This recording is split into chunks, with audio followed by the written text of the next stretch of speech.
Fala rapaziada cartoleira, beleza? Tamo aí para mais um vídeo. Agora a gente vai analisar o desempenho em nossa última rodada, como eu sempre faço, rapidinho, e já passar os confrontos com vocês aqui, quais são os melhores SGs, quais são os melhores times para fazer gol, né? Bom, então vamos começar aí. Tá aqui minha pontuação na última rodada. A gente chegou pertíssimo de 100 pontos, 98 pontos. Continuamos acima da média, bem acima da média dessa vez. A gente tá mantendo sempre esse desempenho constante, assim. Acho que não teve nenhuma rodada que a gente ficou abaixo. E sempre com dicas certeiras, assim. Vocês vão ver que eu acertei dessa vez muitas dicas. E o mais importante é que a gente conseguiu valorizar 8 cartoletas. Essa rodada aqui acho que vai estar um pouquinho mais barata, né? Lembrando que essa rodada não vai ter Atlético Mineiro e Bragantino, não vai contar porque já foi o jogo, então a gente não vai ter o Hulk para escalar, que é bem caro.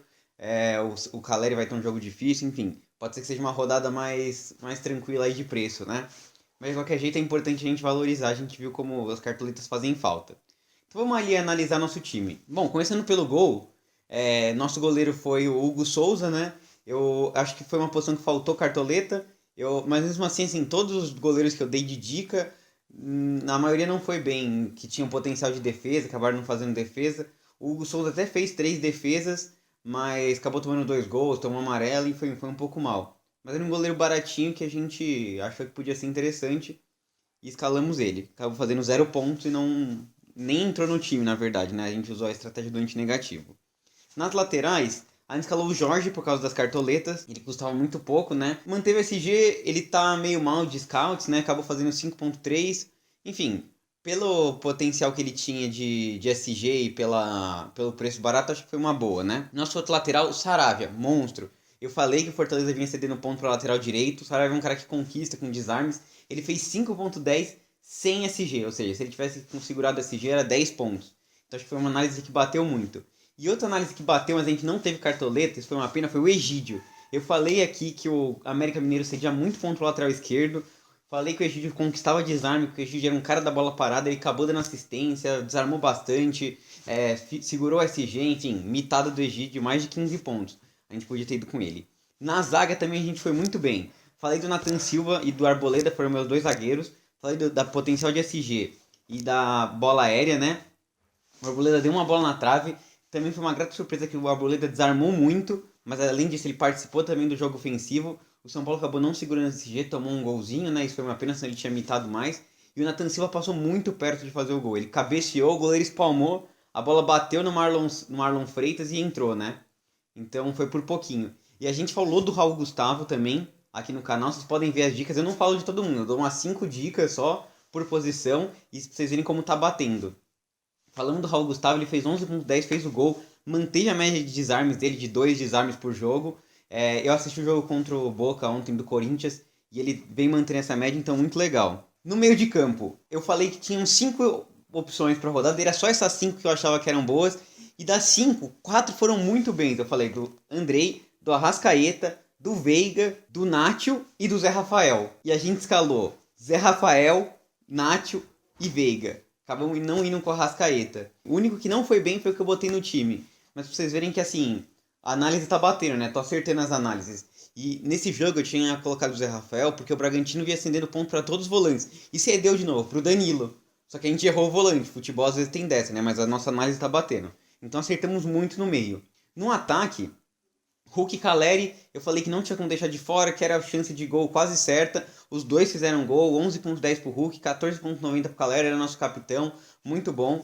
E finalmente a gente só não mitou mais também porque o Muriqui, que eu falei que tinha um grande potencial, ele tava com 2.50, jogando 38 minutos de jogo. Só que ele acabou saindo logo no comecinho do primeiro tempo. Senão acho que podia ter vindo pelo menos uns 5 pontos só de média básica se não saísse gol, né? Então, enfim, fomos muito bem, foi uma mitada excelente pra gente, né? Então vamos agora falar dessa rodada. Mas primeiro, não se esquece de se inscrever no canal. Você viu que a gente tá acertando as dicas aqui, tá acertando as posições. Estamos mitando, quase passando de 100 pontos. A gente tá fazendo um desempenho constante sempre. Então se inscreve, compartilha o vídeo, ativa o sininho para não perder nenhum vídeo. A gente solta depois o vídeo de dicas posição por posição, né? Comenta aí o que você tá achando do canal, o que pode melhorar, o que você acha legal. Comenta qual foi sua pontuação na última rodada, se você mitou ou se você zicou nessa rodada. Enfim, vamos analisar essa rodada agora pra gente imitar nessa aqui, que a passada já foi, né? Bom, então vamos lá. Eu gosto de primeiro analisar os confrontos e sempre com base em muitos dados, né? Como eu falei primeiro, Bragantino e Atlético Mineiro não vai valer para a rodada, o jogo já aconteceu, né? Então vamos começar aqui por Fortaleza e Fluminense. Bom, eu acho que o Fortaleza é levemente favorito. Acho que é um palpite ousado, já que o Fluminense acabou de ganhar o último jogo, né? Atlético Paranaense, 2 gols do Cano. Mas fora de casa o Fluminense não vem tão bem. E Fortaleza, a gente lembra que os últimos 2 jogos do Fortaleza foi 1-1 contra o São Paulo e 1-1 contra o River Plate. Então foram jogos difíceis que o Fortaleza empatou. E antes disso ele vinha fazendo alguns gols. Ele tá pegando adversários mais frágeis, pegou o Calcaia, pegou a Sport e goleou, né, o Vitória. Pode ser interessante o Fortaleza vem fazendo muitos gols em casa. E o Fluminense, apesar de ter melhorado um pouco, vem tomando gols. Então acho que talvez a gente deva pescar alguma pecinha do ataque do Fortaleza e acho que pode ser a recuperação do Fortaleza jogando em casa. Ele conseguir uma vitória aí para deslanchar no campeonato, né? Próximo confronto, Atlético Paranaense e Avaí. Bom, o Atlético Paranaense jogando em casa, a gente lembra dos últimos jogos, foi uma vitória de 1 a 0 contra o Ceará e de 1 a 0 contra o Flamengo. Vem fazendo poucos gols e sofrendo poucos gols, sabe? Tem sido jogos de baixa quantidade de gols. E o Avaí, por sua vez, a gente comentou que eles estavam bem em casa, acabaram perdendo para o Juventude, mas fora de casa vem muito mal. Nos últimos 5 jogos que o Avaí jogou fora de casa, ele fez apenas 2 gols e tomou 8. O Atlético Paranaense é favorito, pode ter potencial de SG e de gols feitos do Atlético Paranaense, mas principalmente de SG. Acho que é uma boa oportunidade, a gente pode pescar pecinhas goleiro Atlético Paranaense, o Abner Vinícius, o Matheus Felipe, né, o zagueiro. Enfim, acho que principalmente da zaga. No ataque, como o Atlético Paranaense não vem desempenhando tão bem, eu fico um pouco mais receoso, né? O clássico da rodada agora, Corinthians e São Paulo. Acho que o Corinthians é extremamente favorito jogando em Itaquera. Eu sei que o pessoal vai falar muito do retrospecto, eu não gosto muito de avaliar isso de muito tempo atrás, porque acho que isso fica meio pro passado, né? A não ser que o time fosse o mesmo, do Corinthians e do São Paulo. Mas enfim, acho que isso não é o que a gente quer analisar exatamente. Mas o São Paulo, se ele vem ganhando todas em casa, a gente vem falando, acho que ele tem 8 vitórias nos últimos 8 jogos em casa. Fora de casa, nos últimos 5, ele não ganhou nenhum jogo. Vem tomando muitos gols e não vem fazendo. E o Corinthians é o inverso. O Corinthians em casa tá jogando muito bem. Mantendo uma defesa super sólida. É a melhor defesa nos últimos 5 jogos. Tomou apenas um gol jogando em casa nos últimos 5 jogos. Então acho que tem uma excelente chance de SG pro Corinthians. E acho que é o favorito. Em relação ao ataque, acho que é um pouco mais... O Corinthians não vem marcando tantos gols assim. Vem se notabilizando pela defesa sólida. Mas quem sabe, pela fragilidade do São Paulo defensiva quando joga fora de casa, né? Mesmo sendo um clássico, a gente sabe que é um pouco imprevisível. Eu acho que o Corinthians é favorito nesse jogo. E acho que a gente pode pescar sim peças do Corinthians, o líder do campeonato até o momento, né? Outro jogo que eu acho que tem que ser de poucos gols na rodada é Cuiabá Internacional. O Cuiabá jogando em casa piorou muito, assim. Eu lembro que uns 4 vídeos atrás eu falei que o Cuiabá era um time sólido em casa, mas enfim, parou de ser um time sólido, vem tomando muitos gols, não faz gols também. E o Inter, por sua vez, é um time que, assim, jogando fora de casa, não vem fazendo muitos gols, mas não vem tomando. Tem sido um jogo meio amarrado, né? Por causa disso, eu acho que o Inter tem uma boa potencial de SG pra rodada, sabe? A gente pode pescar jogadores com médias boas, tipo René, Mercado, enfim. Acho que é de ficar de olho no SG. Como o Inter também não vem fazendo muitos gols, talvez quem quiser apostar num Walter, assim, alguma coisa mais ousada, quem sabe pode vir um SG do Cuiabá. Mas assim, o Cuiabá vem tomando gols em casa, sabe? Outro confronto da rodada, Juventude e Palmeiras. Bom, o Palmeiras é o segundo melhor ataque e a segunda melhor defesa nos últimos 5 jogos, considerando o mando, né? Tá atrás apenas do Santos e do Corinthians na quesito defensivo, né? O Juventude, por sua vez, vem sendo um time que ele vem tomando gols quase todo jogo, mas também vem fazendo, assim, quando joga em casa. Ele tem 7 gols feitos e 6 tomados. Então, acho que, assim, diante dessa potência ofensiva que vem sendo o Palmeiras, e o fato de que o Palmeiras, mesmo a gente tendo esse dado de que é a segunda melhor defesa, foram poucos jogos que o Palmeiras passou ileso, sem tomar gol, né? Sempre tomar um golzinho, dificilmente passa em branco a defesa, né? Consegue o SG. Conseguiu agora contra o Bragantino. Então, assim, olhando esses dados dos dois times, eu acho que o Palmeiras tem um grande potencial ofensivo. Acho que tem que ter peça do Palmeiras no ataque. E na defesa eu acho mais arriscado, porque o Juventude vem sempre marcando pelo menos um golzinho e o Palmeiras vem tomando, sabe? Então vamos ficar com o potencial ofensivo do Palmeiras. Acho que o Palmeiras é favorito jogando lá no Rio Grande do Sul. Santos e Ceará. Eu acho que vai ser um jogo interessantíssimo, Santos e Ceará. O Santos tem o melhor ataque jogando em casa, né? Já tem 15 gols nos últimos jogos, nos últimos 5 jogos, uma média de 3 gols por jogo. Vem goleando vários times, mas o Ceará vem fazendo também. Se você pensar na Sul-Americana, o Ceará vem muito bem. Nos jogos fora, os últimos 5, ele tem 9 gols e tomou só 3. Então parece que é um time encardido. A gente lembra que perdeu do Atlético Paranaense de 1-0, mas vem jogando bem. Fez 2 no Flamengo, agora no meio de semana goleou por 6-0 na Copa Sul-Americana, apesar de são times mais frágeis, mas enfim, vem jogando bem, sabe? De qualquer jeito, como o Santos vem mostrando muita força em casa, eu acho que o Santos é favorito, mas acho que vai ser um jogo disputado, sabe? E a gente tem que lembrar também que nessa rodada o Santos não joga na Vila Belmiro. O jogo vai ser na Arena Barueri. Acho que o Santos perde um pouco da força, apesar de que costuma lotar quando o Santos sobe a serra, né? Joga aqui em São Paulo, Barueri costuma lotar o estádio, mas na Vila a gente sabe que o Santos é muito mais forte. De qualquer jeito, com esse retrospecto positivo do Santos, é impossível não falar da chance de gol do Santos, sabe? Flamengo e Goiás. Eu acho que esse é o jogo mais traiçoeiro da rodada. Por quê? Eu sei que vai estar todo mundo escalando o Bruno Henrique, Gabigol, o Arrascaeta, eles vão estar entre os mais escalados. É impossível você não falar que o Flamengo é favorito nesse jogo jogando no Rio, mas o Flamengo vem muito instável nos últimos jogos. Se a gente lembrar, pelo brasileiro, ele empatou 0-0 com o Palmeiras e perdeu do Botafogo de 1-0, não fez gols. Em compensação, antes disso, jogando em casa, ele tinha feito 3-1 no São Paulo e 3-1 no Talheres. Então assim, tem jogo que faz um monte de gol, tem jogo que não faz gol.